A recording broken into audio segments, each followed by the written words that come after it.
Trying to rebuild your career after a court case, man, it can feel absolutely impossible. But it's really not. Today, we're going to lay out a practical blueprint, a real guide for building your second chance. All right, let's get into it. So, this is probably the first question that just smacks you right in the face, and it's a heavy one. Is my career just over? And look, that's a completely understandable fear, but it is definitely not the end of your story. And that right there is the whole game. The old path you were on, yeah, that might be blocked. But the key isn't to just sit around waiting for it to magically reopen. Nope, it's time to grab your tools and start building a new path, one that's stronger and way smarter than before. Okay, so where do we even begin with this? Well, like with any good construction project, you start with a solid foundation. And that means facing the reality of your situation head on with no illusions. Look, before you take a single step, you've got to know the lay of the land. And your specific legal position, that is your map. This isn't about feeling good or bad, it's pure strategy. It literally defines the rules of the game you're playing now. So let's break this down, right? If you were acquitted or the case got dismissed, you're legally in the clear. A lot of doors just swung back open for you. If a case is still pending, well, you're kind of in a holding pattern, especially for certain high-security jobs. And if you were convicted, it's not game over. It just means your next moves have to be really, really smart. Okay, this is so important to get right in your own head. What happened might have created let's call it a trust deficit with some employers. That's real. But it hasn't changed a single thing about your skills, your intelligence, or your value as a person. You have to separate those two ideas to move forward. This slide, it's basically showing you a fork in the road. On the left, you've got the mindset that leads to a dead end. Trying to hide things, being mad at the world, just waiting for things to go back to normal. But on the right, that's the builder's mindset. Taking ownership of today, picking industries where what you can do matters more than where you've been, and just focusing on the very next step in front of you. Okay, so you've got your foundation poured, your head's in the right place. Now it's time to actually start framing the house. This next part is all about making smart, strategic choices about where you're going to focus all that energy. Think of this as your new opportunity map. The careers on the left, they're tough nuts to crack, mostly because their whole hiring process is built on deep, formal background checks. But then, look at the list on the right. IT, software development, digital marketing, freelancing, startups. These fields value one thing above pretty much everything else. Can you deliver the goods, your results, your output? That becomes your reputation. All right, so you've picked a direction. Now what? Well, now you start laying the bricks. This section is all about the real, concrete actions you can take to rebuild not just a resume, but something way more valuable: trust.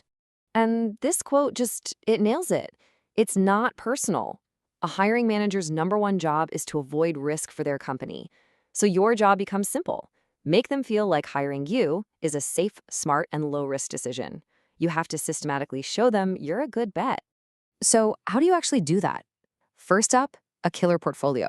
If you're a developer, that's a busy GitHub. If you're a writer, it's a blog full of great articles. You have to show them, not just tell them. Next, get recent references from real people you've worked with. Third, fill in those resume gaps. Even if it's with small freelance projects, it shows you're hungry. And finally, have a calm, simple answer ready, just in case they ask. And here's a fantastic little script you can keep in your back pocket. Notice how it's brief, it's factual, and it doesn't overshare.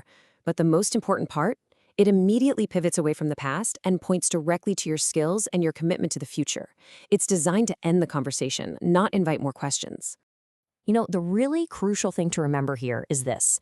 Your first job on this new path does not need to have a fancy title or a corner office. Its only purpose is to get you back in the game, to get the ball rolling again. It's all about building momentum. So where do you find these first gigs? Well, here are some great places to look. Contract work is all about results. Smaller companies are often way more flexible. And remote or back-end jobs let you prove your worth based entirely on the quality of your work, often away from the office politics and spotlight. Each one is a stepping stone. All right, we've gone through the strategy, the tactics. To finish up, let's just get real for a minute. Let's talk about the mindset you're going to need for the long haul. This is the unfiltered truth. And listen, this one's tough, but it's true. It's so important not to waste your time and energy rattling on doors that are locked for good. Your power lies in accepting that and then turning around and pouring all of that focus into the many, many doors that are open. But And this is a big but. Here's the other side of that coin.